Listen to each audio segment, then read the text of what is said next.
psikis karena dia kan dibully. Bahkan ketika kalian lihat pun ya sudah dibaca di fakta persidangan di dakwaannya itu dia ngancam gitu, bisa hancur kredibilitasnya sebagai dokter.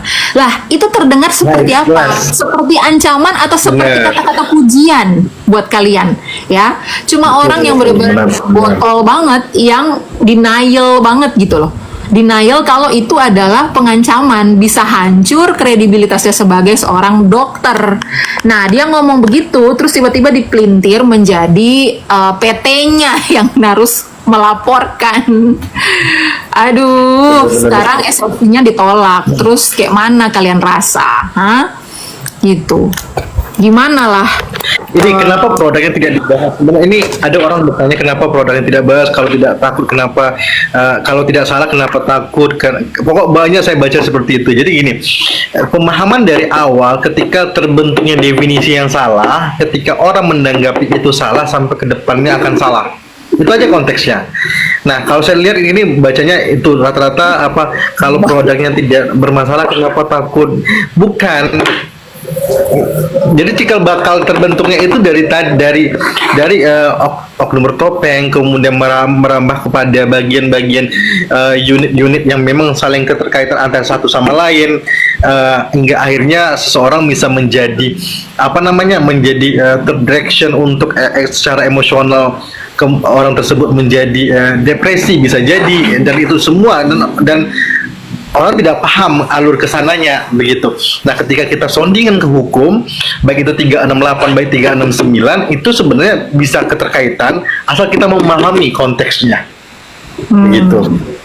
Iya benar, cuman menurut saya ya betul sebenarnya bisa, cuman mungkin memang karena memang tidak ada ancaman kekerasan yang mungkin diartikan ya, kalau aku lihat mungkin diartikan di sini sebagai kekerasan fisik ya, mungkin tidak ada memang kata-kata itu terlontar, makanya mereka mengganti dengan ini pasal 369. Tapi denial banget sekali lagi ya pemirsa, kalau emang nggak kalian kurang bisa mengerti, kalian lihat aja putusan Mahkamah Agung pasal 369 KUHP itu pasal pemerasan sayang. Jadi jangan lagi kalian bantah-bantah, jangan lagi kalian denial gitu loh. Kalau memang masih mau denial, maksudnya kalau memang kalian masih tidak paham, belajar. Kalau dikasih tahu fakta begini merasa tertampar dan sakit hati dan pedih, nyeri sampai ke ulu hati, ya wajar. Karena kejujuran itu kadang menyakitkan, tapi kebohongan itu mematikan. Jadi mending kalian sakit sementara daripada kalian musnah, mati, hancur, mampus gitu. Jangan. Sabar Ki, jangan marah-marah. Gak marah-marah gitu. Makanya aku cuman bisa ketawa ya, maksudnya aku cuman bisa ketawa aja ketika ngedengerin si penasehat hukumnya bilang di podcast DRL itu, waktu dibilang itu kan udah ada gitu loh pasal 369 itu pemerasan, terus kata dia apa, keliru itu, siap salah bang, siap keliru abangku menyala. Jadi tapi terkadang yang aneh gini Mbak Mecer, oke, kita akui kita tidak sejalan dengan ilmu pendidikan kita di sana. Hanya saja kita mau belajar, tapi susahnya orang tidak mau menerima informasi kita adalah terkendala pendidikan kita. Itu bukan sebuah jawaban. Selagi kita mau mencari jawaban yang benar, siapapun itu, pendidikan apapun itu, ya kalau benar akui benar nggak sih? Nah, kemudian ada juga orang yang ini ya, saya tidak menyebutkan orangnya, oknum lah. Ada orang yang dengan menggunakan jubahnya yang sedemikian bagus, jubah ya, nanti definisinya apa terserah, jubah yang sedemikian bagus dengan memberikan pemahaman, edukasi, informasi, bahkan bisa mengarah kepada orang berpikir oh itu sebuah pembenaran, bahkan tidak, bisa jatuhnya penghancuran usaha orang, tapi orang tidak paham bagaimana karakter itu dibentuk sampai sekarang.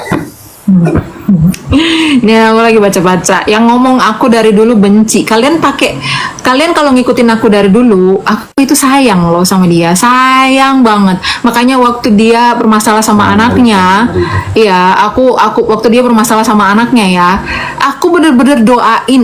Aku bener-bener nggak cuman ngomong ya, aku bener-bener doain, menyebut mereka berdua dalam doaku supaya mereka berdua bisa berbaikan kembali, bisa saling berpelukan.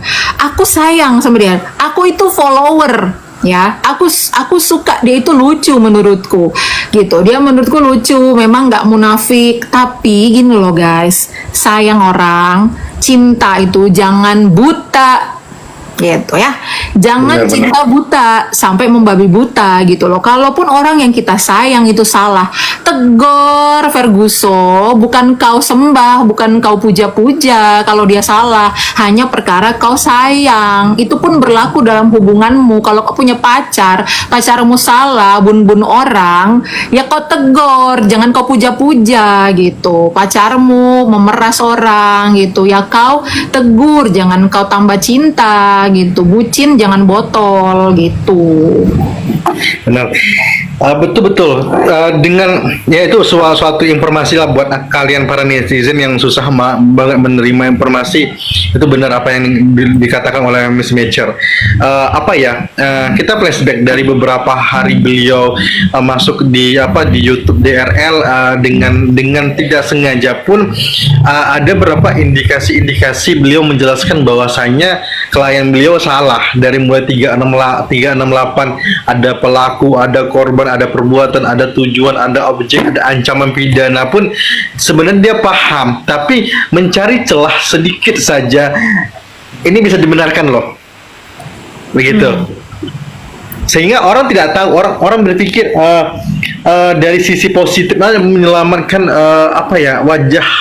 wajah wanita Indonesia. Menurut saya sih tidak, karena dia ada keuntungan yang dapat diraih di sana dengan memanfaatkan situasi yang sudah di branding dari awal. Ya, Begitu. menyelamatkan wajah wanita Indonesia.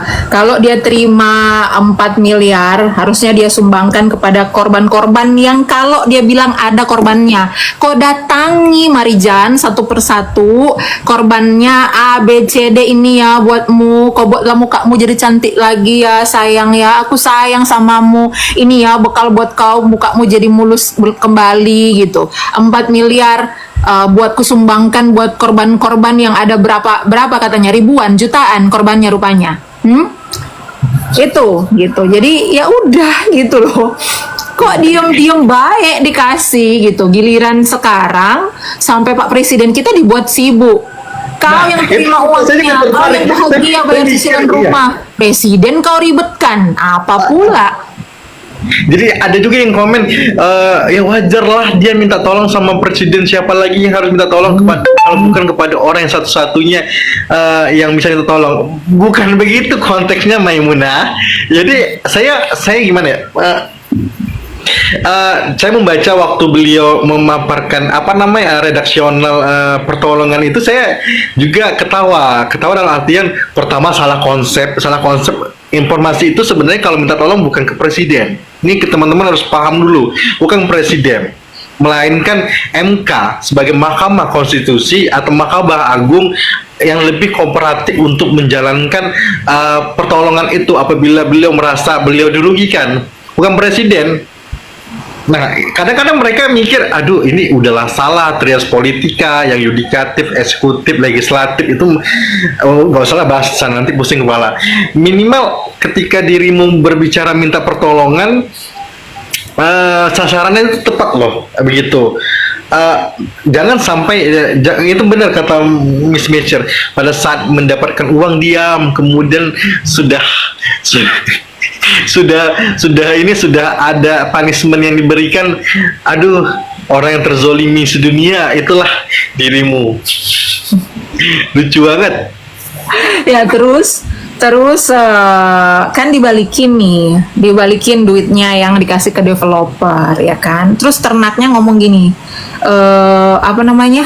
uangnya udah dibalikin ya, uangnya udah dibalikin ya. Hey, itu dibalikin buat jadi barang bukti, botol. Jadi kasihan juga developer. Nah, karena ini loh, developer itu nggak salah, tapi dia jadi terikut-ikut, jadi terkait-kait gitu masalah karena kriminal kan. Udah ada tindakan mana? Bang Kombur, naik kau? Mau naik kau? Request kau mau naik? Dimasukin aja. Mana? Naik Kombur.